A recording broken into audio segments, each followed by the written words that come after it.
Assalamualaikum warahmatullahi wabarakatuh. Assalamualaikum warahmatullahi wabarakatuh. Kami dari kelompok 5 akan menyampaikan materi mengenai analisis cerpen guru honorer pedalaman karya Aulia Aryono dengan pendekatan mimetik. Sebelum itu, izinkan kami untuk memperkenalkan diri terlebih dahulu. Saya selaku moderator Nanda Hanifah Kurota Ayun dengan NIM 21014211030. Saya Hanifah Rifda Nurul Azizah dengan NIM 21014211029. Saya Gea Anggini Wigati dengan NIM 21014211033. Saya Yesi Tibaraswati dengan NIM 21014211028. Saya Iza Safira Amalia dengan NIM 21014211031. Baik, langsung saja kita masuk kepada penyampaian materi. Penyampaian materi pertama akan disampaikan oleh saya sendiri, yaitu membahas mengenai latar belakang mengapa kami memilih cerpen guru honorer pedalaman. Yang pertama, saya akan membahas mengenai karya sastra terlebih dahulu. Karya sastra merupakan suatu karya yang dibentuk oleh pemikiran atau ide-ide seseorang pengarang dari ciri khas estetika dan imajinasi. Karya sastra sendiri menceritakan mengenai hasil-hasil pemikiran pengarang yang sesuai dengan permasalahan kehidupan manusia, baik dengan diri sendiri maupun lingkungannya. Karya sastra adalah ciptaan yang dapat menimbulkan rasa indah baik orang yang membaca ataupun merasakannya, baik dari segi bahasa maupun segi isinya, menurut Suprapto pada tahun 1993, halaman 42. Dalam cakupannya, karya sastra terdiri atas 3 jenis, yaitu puisi, drama, dan prosa. Cerita pendek atau yang dikenal dengan sebutan cerpen merupakan salah satu genre sastra yang berbentuk prosa fiksi, yang menceritakan mengenai peristiwa yang dialami oleh kehidupan seseorang dalam tokoh cerita. Menurut Suroto pada tahun 1989 halaman 18, cerpen atau cerita pendek merupakan ungkapan suatu karangan prosa yang berisi cerita sebuah peristiwa kehidupan manusia sebagai pelaku atau tokoh dalam cerita. Untuk mengkaji sebuah karya sastra, diperlukan pendekatan yang sesuai dengan karya sastra tersebut. Di dalam pengkajian karya sastra, terutama pada karya prosa, terdapat beberapa pendekatan yang dapat diterapkan, seperti halnya pendekatan mimetik. Pendekatan mimetik merupakan pendekatan yang mengacu pada realitas kehidupan yang diceritakan oleh pengarang. Pendekatan mimetik menghubungkan karya sastra dengan realitas kehidupan. Peniruan realitas mimesis dapat dikatakan sebagai bentuk penciptaan karya seni yang paling awal dan sangat umum, menurut Abrams pada tahun 1953, halaman 7-8. Pada analisis ini, kami mengkaji sebuah karya sastra dengan menerapkan pendekatan mimetik yang terdapat pada cerpen berjudul Guru Honorer Pedalaman. Cerpen tersebut menurut kami sesuai dengan pendekatan yang sedang dikaji, yaitu pendekatan mimetik, yang mana di dalam cerpen tersebut terkandung nilai-nilai yang sesuai dengan realitas kehidupan sosial manusia, khususnya sebagai guru honorer. Cerpen tersebut sesuai dengan realitas yang ada, khususnya di negara Indonesia, karena masih menerapkan guru honorer dalam proses pengajaran. Cerpen ini menceritakan tentang bagaimana perjuangannya menjadi seorang guru honorer yang hidup dari gaji pas-pasan untuk menyambung hidup, namun tetap semangat dalam memberikan pengajaran yang terbaik kepada calon penerus bangsa. Tokoh utama dalam cerpen ini adalah Janitra, yaitu sebagai seorang guru honorer yang tidak mengeluh tentang atas yang didapat olehnya. Namun dia berharap guru honorer, apalagi yang berada di tempat pedalaman, mendapatkan keadilan atas hak yang diperoleh sebagaimana mestinya. Itulah alasan mengapa kami memilih guru honorer pedalaman sebagai analisis kami. Selanjutnya adalah materi-materi yang akan kita sampaikan pada presentasi hari ini, yaitu mengenai realitas kehidupan sosial dalam cerpen yang akan disampaikan oleh rekan-rekan saya, mengenai fasilitas pendidikan yang tidak memadai. Yang kedua adalah tentang kesejahteraan guru honorer. Yang ketiga adalah tentang mencintai diri sendiri. Dan yang keempat adalah mengenai harapan orang tua. Materi pertama akan disampaikan oleh Saudari Hanifah Rifda yang akan menyampaikan mengenai fasilitas pendidikan yang tidak memadai. Kepada Saudari Hanifah Rifda, saya persilahkan. Baik, terima kasih atas kesempatan yang diberikan. Saya akan menjelaskan mengenai materi realitas kehidupan sosial dalam cerpen Guru Honorer Pedalaman. Aulia Aryono sebagai seorang penulis cerpen ini menggambarkan keadaan sekolah yang menjadi tempat Janitra mengajar sebagai seorang guru. Terdapat bukti kutipan sebagai berikut. Bangunan sekolah yang terlihat rapuh, kayu-kayu yang sudah lapuk dan beralaskan tanah, hal itu yang dirasakan oleh Janitra. Apalagi sekolah ini hanya memiliki 4 ruang kelas yang masing-masing keadaannya tidak jauh berbeda dengan lainnya. Sedangkan guru di sini hanya 8 orang, termasuk kepala sekolah yang merangkap guru. Fasilitas sekolah ini juga minim dan jauh dari jangkauan teknologi. Pada kutipan cerpen tersebut, dijelaskan bagaimana kondisi sekolah Janitra yang jauh dari kata baik. Bahkan di sekolah tersebut hanya memiliki 4 ruang kelas dan sangat minim dengan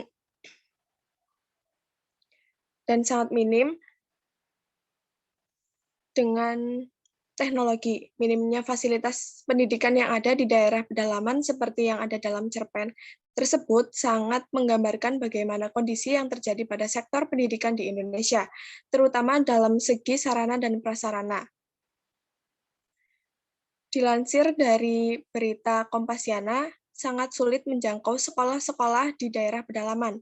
Mereka bahkan sampai harus berjalan jauh sampai beberapa kilometer melewati sungai dengan arus yang deras, bahkan naik turun pegunungan hanya untuk menuntut ilmu. Terima kasih, saya kembalikan kepada moderator. Baik, terima kasih kepada Saudari Hanifah atas penyampaian materinya. Saya lanjutkan kepada Saudari Gea Anggit untuk pemaparan materi selanjutnya. Kepadanya saya persilakan. Baik, selanjutnya adalah kesejahteraan guru honorer. Seperti yang diangkat sebagai tema utama dalam cerpen ini, yaitu keadaan guru honorer, terutama di daerah pedalaman. Seperti bukti kutipan berikut ini. Bapak berharap guru-guru honorer, guru yang ada di daerah tertinggal, terdepan, terluar, apalagi pedalaman di seluruh Indonesia, mendapatkan keadilan dan kesempatan yang merata haknya sebagai guru. Pembangunan fasilitas yang memudahkan guru untuk mengajar dan memberikan siswa kesempatan untuk menggali ilmu pengetahuan lebih banyak lagi. Setidaknya pemerintah memfokuskan dan memperhatikan di daerah yang seperti itu, ungkap Janitra kepada murid-muridnya. Harapan yang disampaikan oleh Janitra ketika siswanya bertanya menggambarkan keadaan bahwa guru honorer di Indonesia yang bekerja untuk mencerdaskan bangsa, khususnya di daerah pedalaman, kurang mendapatkan perhatian dari pemerintah. Mereka tidak mendapatkan keadilan dan kesempatan yang merata haknya sebagai guru. Seperti yang kita tahu, bahwa memang hak-hak guru honorer di Indonesia berbeda dengan guru yang terdaftar sebagai seorang PNS. Mereka mendapatkan gaji di bawah UMR, bahkan lebih parah, mereka mendapatkan upah yang sangat tidak sesuai dengan pekerjaan mulia mereka. Realitas kehidupan sosial guru honorer di Indonesia sangat perlu diperhatikan oleh pemerintah, karena pada dasarnya seorang guru adalah pahlawan yang dapat membantu mencerdaskan generasi bangsa untuk kemajuan Indonesia di masa mendatang. Baik, terima kasih. Saya kembalikan pada moderator. Terima kasih atas penyampaian materinya. Saya lanjutkan pada pemaparan materi selanjutnya yang akan disampaikan oleh Saudari Yesi Dwi Paraswati. Kepadanya saya persilakan. Terima kasih atas kesempatannya. 3. Mencintai diri sendiri. Banyak dari kita tidak bisa menerima diri sendiri, dalam artian selalu membandingkan kekurangan kita dengan kelebihan orang lain. Akibatnya, kita merasa insecure, sehingga tidak bisa melihat sisi lebih diri kita. Banyak hal yang harus kita syukuri, sehingga kita bisa fokus menjalani hidup. Sebagai seorang guru dan mitra menerima tugasnya sebagai guru honorer yang disadari merupakan jalan hidupnya.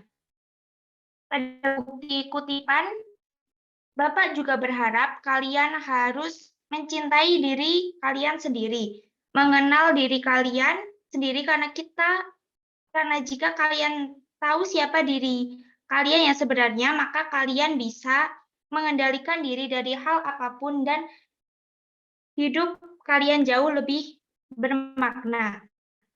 Jangan pernah membandingkan hidup kalian dengan siapapun. Kalian fokus pada jalan hidup masing-masing dan salinglah menghargai sesama manusia. Dan kalian jangan menyerah sedikit pun akan kehidupan kalian. Sambung Janitra memberi nasihat kepada murid-muridnya. Beliau memotivasi murid-muridnya agar bisa menerima kemungkinan yang akan terjadi dengan ikhlas. Sebagai guru honorer adalah hal yang tak mudah dan sebagai murid dengan fasilitas pendidikan yang kurang adalah hal yang perlu diperhatikan pemerintah. Dilansir dari Kompasiana, pemerintah wajib memastikan bahwa pendidikan terselenggara dengan baik. Mengenai biaya pendidikan, fasilitas, dan elemen pendukung lainnya. Hal ini secara jelas diatur dalam pasal 31 ayat 4 UUD 1945, yaitu negara memprioritaskan anggaran pendidikan sekurang-kurangnya 20% dari APBN serta anggaran pendapatan dan belanja APBD untuk memenuhi kebutuhan penyelenggaraan pendidikan nasional.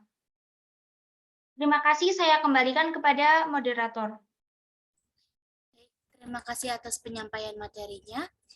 Materi terakhir dalam analisis ini akan disampaikan oleh rekan saya, yaitu Saudari Iza. Kepadanya saya persilakan.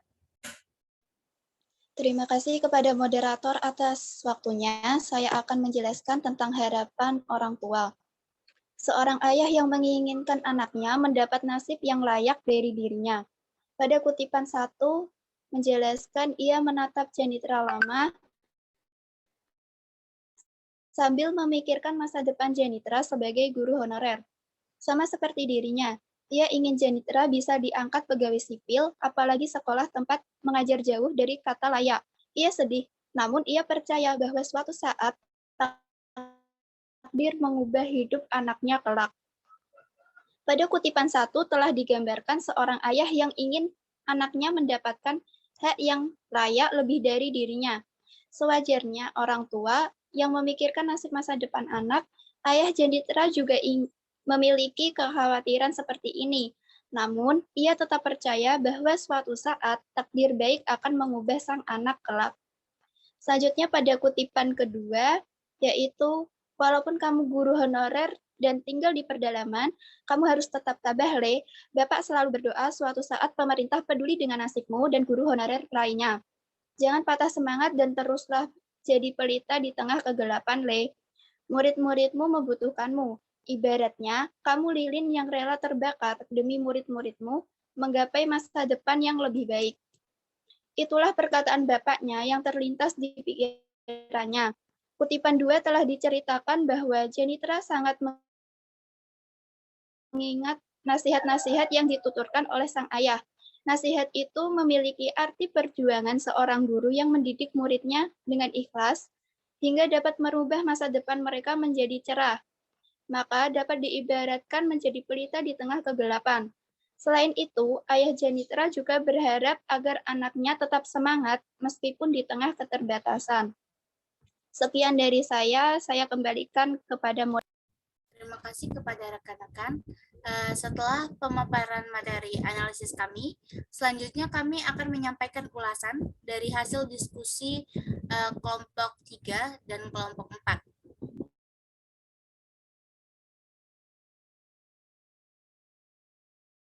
Kami akan mengulas hasil diskusi makalah kelompok 3 terlebih dahulu, di mana pembahasan yang pertama adalah mengenai unsur-unsur yang dianalisis oleh kelompok 4. Kelompok 4 juga menganalisis suatu cerpen yang berjudul Perempuan Pala dengan pendekatan mimetik. Unsur-unsur yang dianalisis mengenai realitas kehidupan nyata baik di dalam aspek sosial, budaya, maupun tradisi. Di dalam cerpen tersebut menjelaskan mengenai realitas yang pernah terjadi pada masyarakat Aceh di zaman Belanda. Unsur-unsur yang dianalisis oleh kelompok 3 meliputi pertama, pendekatan masyarakat Aceh di zaman penjajahan Belanda. Yang kedua adalah mengenai konflik masyarakat Aceh. Yang ketiga adalah kemerdekaan masyarakat Aceh. Dan yang terakhir adalah mengenai perdamaian masyarakat Aceh. Makalah kelompok 3 dari segi kedalaman dan keluasan analisisnya sudah cukup bagus menurut kami. Karena dalam menganalisis sudah menggunakan pendekatan mimetik yang mana pendekatan ini mengacu pada realitas dalam kehidupan nyata serta terdapat pada aspek sosial. Di dalamnya juga mencakup bukti-bukti yang terdapat dalam cerpen. Ulasan selanjutnya akan saya teruskan kepada rekan saya. Kepadanya saya persilakan.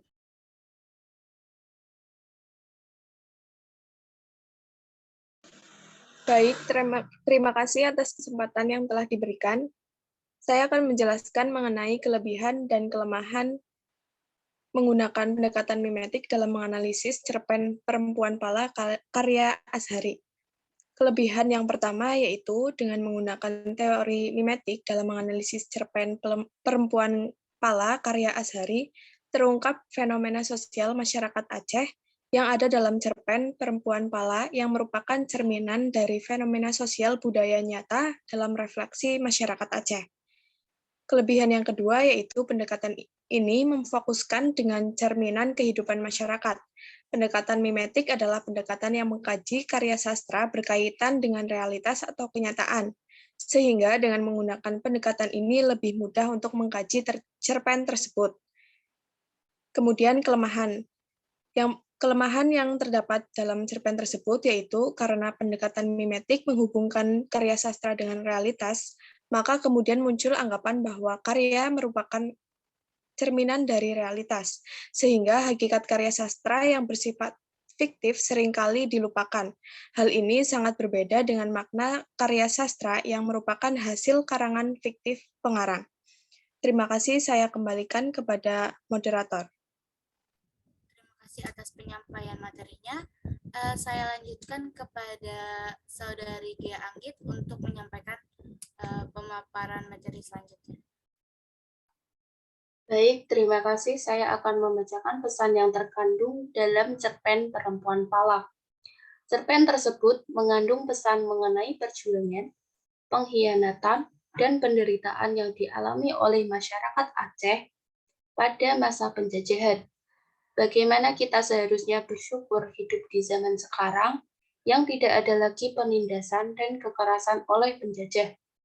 Melalui analisis ini, kita juga dapat mengetahui bahwa karya sastra dapat menceritakan berbagai masalah kehidupan manusia dalam interaksinya dengan diri sendiri dan lingkungan. Analisis ini mengungkapkan berbagai macam fenomena yang terdapat dalam cerpen Perempuan Pala karya Azhari yang merupakan cerminan kehidupan nyata masyarakat Aceh pada saat penjajahan Belanda dan ketika Orde Baru berkuasa. Terima kasih, saya kembalikan pada moderator. Terima kasih atas penyampaian materinya. Saya lanjutkan kepada Saudari Yesi untuk menyampaikan materinya.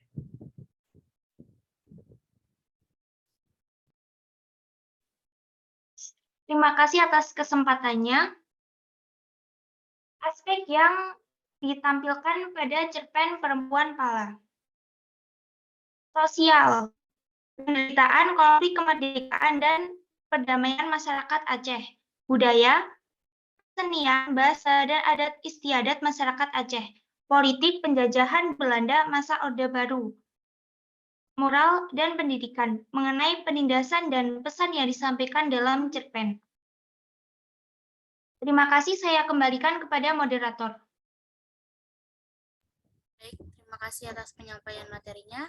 Saya lanjutkan kepada Saudari Iza untuk menyampaikan materi terakhir dari hasil diskusi kelompok 3. Kepadanya saya persilahkan. Terima kasih kepada moderator atas waktunya. Saya akan menyampaikan tentang hal menarik dari cerpen Perempuan Pala adalah cerita rakyat yang dikemas jadi fiksi, cara hidup masyarakatnya, kepercayaannya, tradisi, bahkan sejarah konflik yang pernah ada di sana. Berusaha mengangkat tradisi lokal tanpa harus betul-betul terlihat lokal, yang biasanya ditunjukkan lewat banyaknya bahasa daerah, penulis konsisten pakai bahasa Indonesia. Misal ada bahasa daerah, itu memang sebutan khusus yang nggak mungkin diterjemahkan ke bahasa, tapi dicantumkan artinya di akhir cerita dan menggambarkan duka derita masyarakat Aceh semasa konflik yang bukan hanya satu konflik, tapi lebih dari satu konflik. Sebagian cerita ditulis ketika penulis berumur awal 20-an, dan itu menjadi suatu nilai tambah tersendiri. Cerita-ceritanya membuat kadang bergidik, kadang begitu sedih dan pilu, kadang bengong saking bagusnya. Terima kasih, saya kembalikan kepada moderator. Baik, terima kasih kepada rekan-rekan saya. Selanjutnya kita akan mengulas hasil diskusi dari makalah kelompok 4.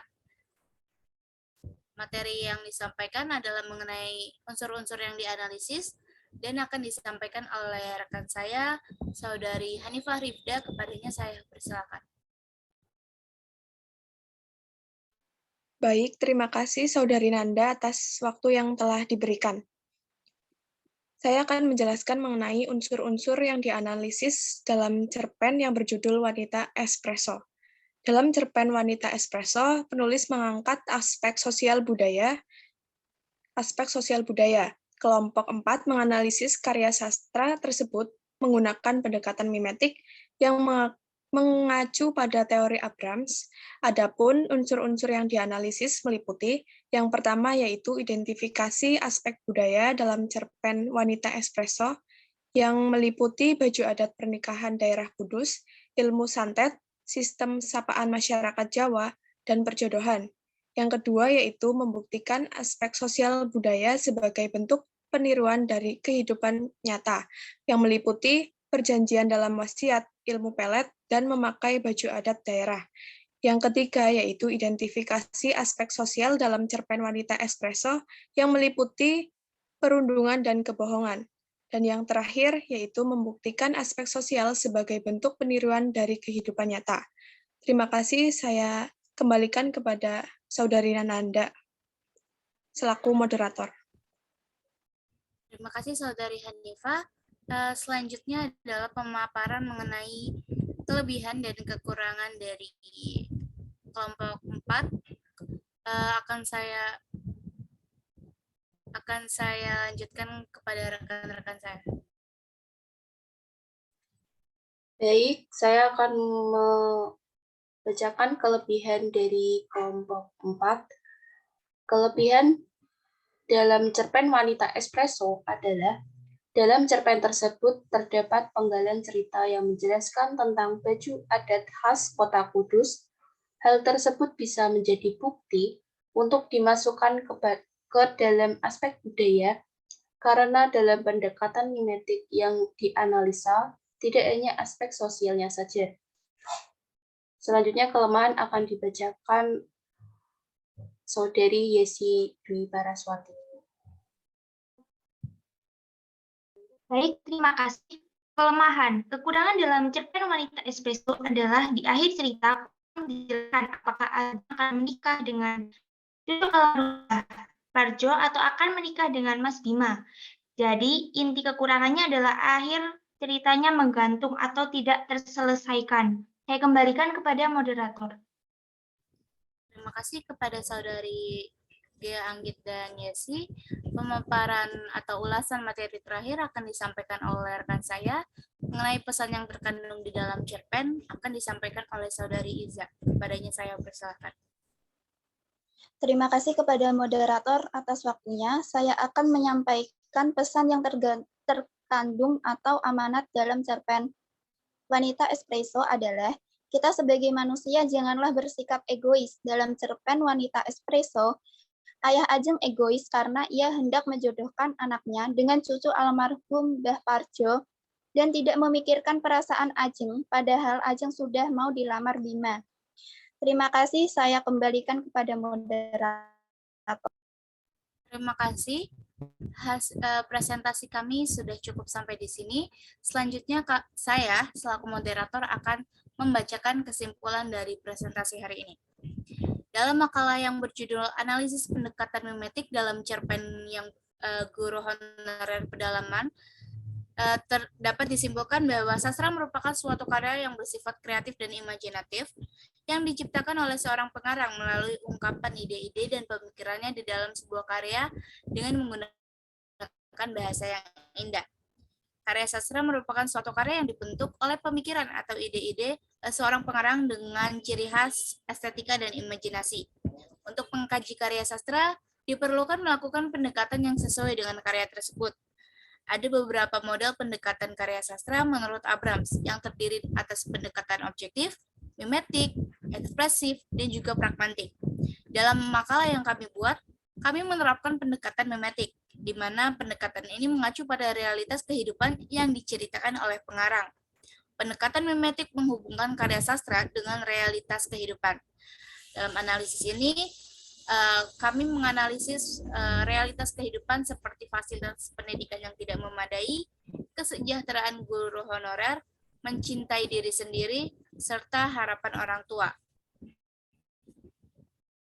Sekian pemaparan materi analisis kami. Semoga apa yang kami sampaikan dapat menjadi ilmu dan manfaat. Adapun kesalahan penyampaian dari kami, terutama saya selaku moderator, mohon dimaafkan. Assalamualaikum warahmatullahi wabarakatuh. Waalaikumsalam warahmatullahi wabarakatuh.